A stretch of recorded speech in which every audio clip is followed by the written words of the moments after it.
Buenas noches, vamos a continuar con la exposición del título B de la norma sismoresistente del 2010. En esta oportunidad vamos a trabajar con Lady Rodríguez, que ya hizo la exposición de la primera parte, John Alexander Layton y quien les habla, Luis Alejandro Suárez.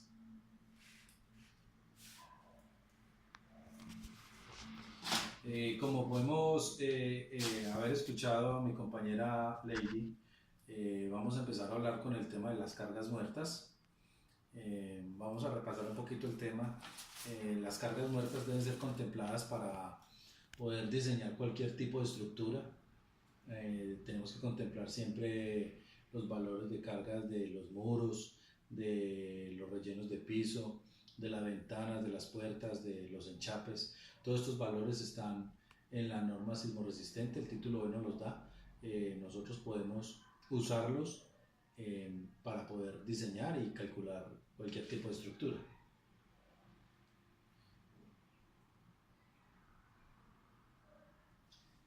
También las cargas vivas las tenemos que contemplar, todo está dentro de la norma.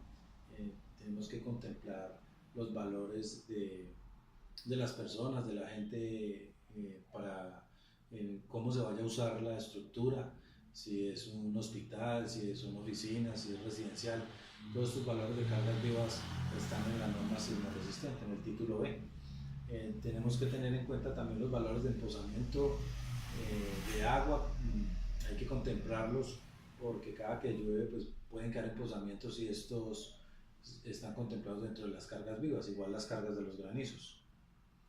En este capítulo vamos a tratar un tema muy especial, que es el tema de las fuerzas de viento. En este capítulo contemplamos el sistema principal de resistencia a fuerzas de viento de las edificaciones. Como podemos ver en las gráficas, pues hay un sistema que el viento funciona a nuestro favor cuando vayamos a diseñar una estructura, ya que pues en zonas donde haya mucho viento podemos tener graves daños. Si hay huracanes, pues todo esto hay que contemplarlo para poder diseñar una estructura y no tener estos inconvenientes. La presión ocasionada por el viento es proporcional al cuadrado de la velocidad y esta debe ser calculada principalmente en las superficies expuestas de una estructura. Tenemos que tener en cuenta la rugosidad de la tierra, la velocidad de viento y la presentación de turbulencias. Nosotros debemos tener en cuenta siempre las velocidades del viento. Tenemos que tener en cuenta los terrenos donde vayamos a construir. Hay varios tipos de terrenos para el cálculo del viento. Tenemos terrenos B, donde hay áreas urbanas y suburbanas. Tenemos el terreno C, que son terrenos abiertos con poca obstrucción, y el terreno D, que son áreas planas no obstruidas. Cuando vayamos a diseñar, pues tenemos que tener en cuenta el viento, como vemos la gráfica, en las cuatro caras nos afecta, golpea fuerte el viento, depende del sitio donde esté construida la estructura. Tenemos que tener también en cuenta los techos y las cubiertas. Hay varias tablas donde nos permiten tener los valores y poder diseñar, contemplar estos valores para poder diseñar una estructura dependiendo de su altura, dependiendo de la zona donde se vaya a construir. El primer procedimiento, el procedimiento simplificado, es aquel que puede aplicarse cuando los efectos producidos por el viento no son fundamentales en el diseño. La fuerza de viento se obtiene multiplicando la presión del viento por el área lateral expuesta a la edificación. Como podemos ver en las figuras A, B y C, el flujo de aire ingresa, le pega a la cara de la estructura, pasa para la parte superior y nos presenta los valores de succión, que son los que generan los daños en la estructura. Básicamente, cuando hay un huracán o cuando hay un harto viento, ellos tratan de formar una succión y tratar de levantar la estructura. Por eso vamos a dar varios ejemplos donde el techo es el que más sufre, porque pues esta succión trata de levantar la estructura y el techo, la cubierta es el más sensible, el que está más expuesto a las fuerzas del viento. Cuando tenemos un terreno muy liso, como en un campo abierto con vegetación muy baja, el viento mantiene una velocidad alta, así sea baja, muy cerca de la superficie, a bajas alturas. Mientras que en las ciudades, pues porque hay más estructuras altas, el viento disminuye, la fuerza ha disminuido y pues no tenemos tanto problema al construir o al diseñar. Tenemos un capítulo que es donde nos explica el túnel del viento. Son pruebas que se hacen a estructuras sometidas a esta fuerza en el túnel del viento para saber cómo la podemos diseñar y hasta qué alturas. Hay edificios pues altísimos que han sido contemplados y estudiados con este tema del túnel del viento para poder ser diseñados y que soporten las fuerzas a tan altas alturas.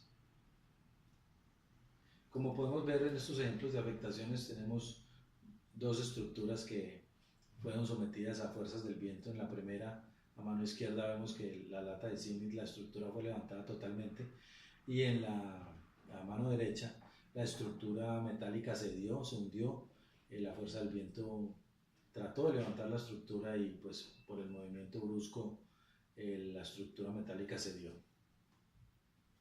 Acá podemos ver otra estructura que fue sometida a fuerzas de viento, donde podemos ver que prácticamente el techo fue levantado totalmente.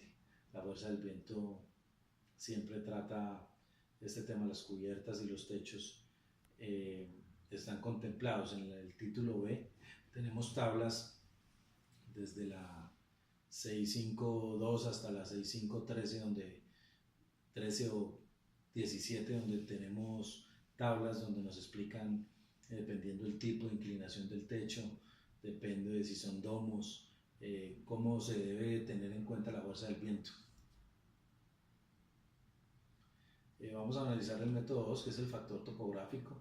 Aquí debemos tener en cuenta la fuerza del viento, ya sea en escarpe o en loma, depende de donde vayamos a construir, y muy en cuenta siempre hay que tener el barlovento y el sotavento. El barlovento es la parte de donde viene el viento con respecto a un punto o lugar determinado, y el sotavento es la parte opuesta, es decir, la parte hacia donde se dirige el viento. Tenemos clasificaciones de los tipos de cerramiento en edificios abiertos, total o parcialmente cerrados, donde tenemos valores en edificios abiertos de 0, en parcialmente cerrados de 0.55 y menos 0.55, y en edificios cerrados 0.18 y menos 0.18.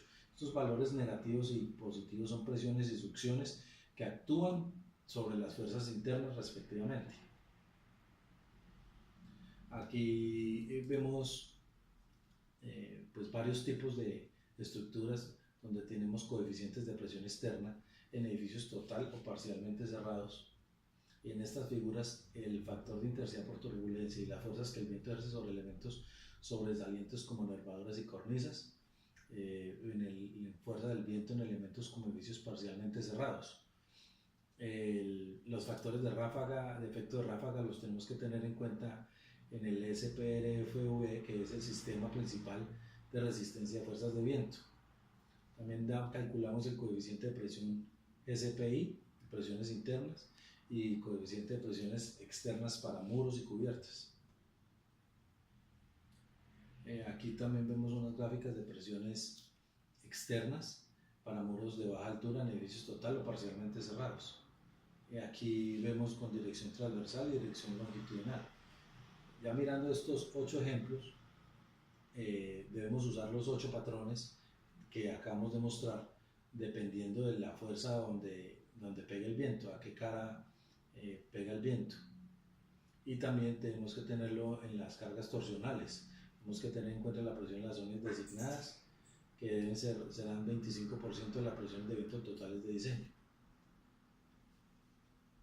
En este capítulo contemplamos muros y cubiertas, domos, cubiertas abovedadas, cubiertas en arcos, muros de baja altura, cubiertas a 2 aguas y 4 aguas dependiendo de la pendiente, cubiertas escalonadas, cubiertas a 2 aguas de varias luces, cubiertas de una pendiente, cubiertas en artesa de 2 aguas invertidas, cubiertas libres en distintas formas y cubiertas aserradas. En el título B tenemos tablas donde nos explican cómo aplica la fuerza del viento y cómo debemos diseñar dependiendo del diseño de la cubierta. En cada caso se debe tener en cuenta cada tipo de cubierta, su inclinación, las presiones ejercidas por el viento, que son valores positivos o negativos, que significan presiones o succiones actuando sobre las superficies. Aquí tenemos un ejemplo de una estructura en domo, en la cual pues igual hay que diseñarla teniendo en cuenta el título E de la norma sismo resistente. Tenemos otras estructuras donde se contempla el coeficiente de fuerza para muros libres y vallas macizas, y para cada caso pues se permite la interpolación lineal dependiendo de los valores. Tenemos pues dimensión horizontal de la valla, la altura de la valla, la relación del área sólida del área total. Con este tipo de ejemplo y aplicando las tablas de la figura B6518, coeficiente de fuerza en edificios abiertos, también se contempla para chimeneas, tanques, equipos de cubierta y estructuras similares. Aquí tenemos factores de importancia de las cargas de viento, dependiendo del tipo de categoría de las regiones. Si hay regiones no propensas a huracanes y regiones con posibilidad de huracanes, con velocidades de 40 a 45 metros por segundo, o regiones con posibilidad de huracanes con velocidades mayores a 45 metros por segundo. Pues aquí terminamos un breve análisis de la norma, el título B, la norma sismoresistente. Pues realmente es un capítulo pues muy interesante que nos ayuda a poder contemplar, diseñar y calcular estructuras, no importa el tipo de altura. Aquí podemos diseñar vigas, placas, viguetas, todos los elementos estructurales. La norma pues también nos toca apoyarnos con los otros capítulos, el capítulo C, que es concreto estructural, el capítulo de mampostería, el capítulo F, estructuras metálicas, donde hay estructuras que tienen combinación de concreto, estructura tradicional y estructura metálica. Toda la norma es muy clara, nos guía paso a paso para poder diseñar y calcular. Pues espero que haya sido de su interés. Muchas gracias.